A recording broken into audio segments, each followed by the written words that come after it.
عمر بن عبدالعزیز رحمۃ اللہ علیہ کا ایک خوبصورت قول ہے، قیدوا نعم اللہ بالشکر للہ، اللہ کی نعمتوں کو شکر ادا کر قید کر لو۔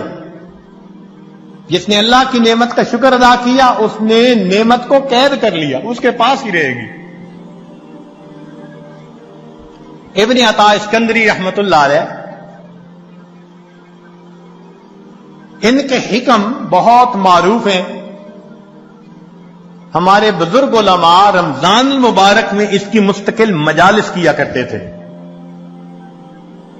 ان کے حکم کو پڑھیں تو یوں لگتا ہے کہ اللہ نے اس امت میں بھی لقمان علیہ السلام کا ایک نمونہ پیدا کر دیا۔ کیا عجیب باتیں کہی ہیں۔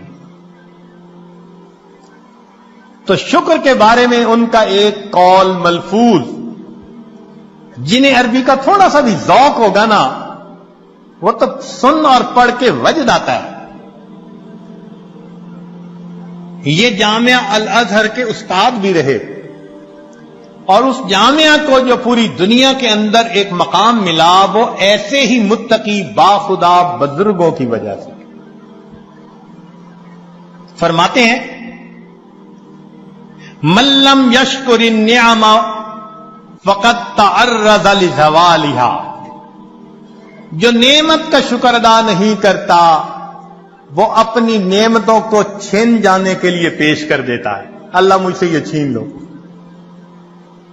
من لم یشکر النعم فقد تعرض لزوالها ومن شکرها فقد قید بعقالها، اور جو شکر ادا کرتا ہے وہ ان نعمتوں کو نکیل ڈال کے اپنے پاس قابو کر لیتا ہے۔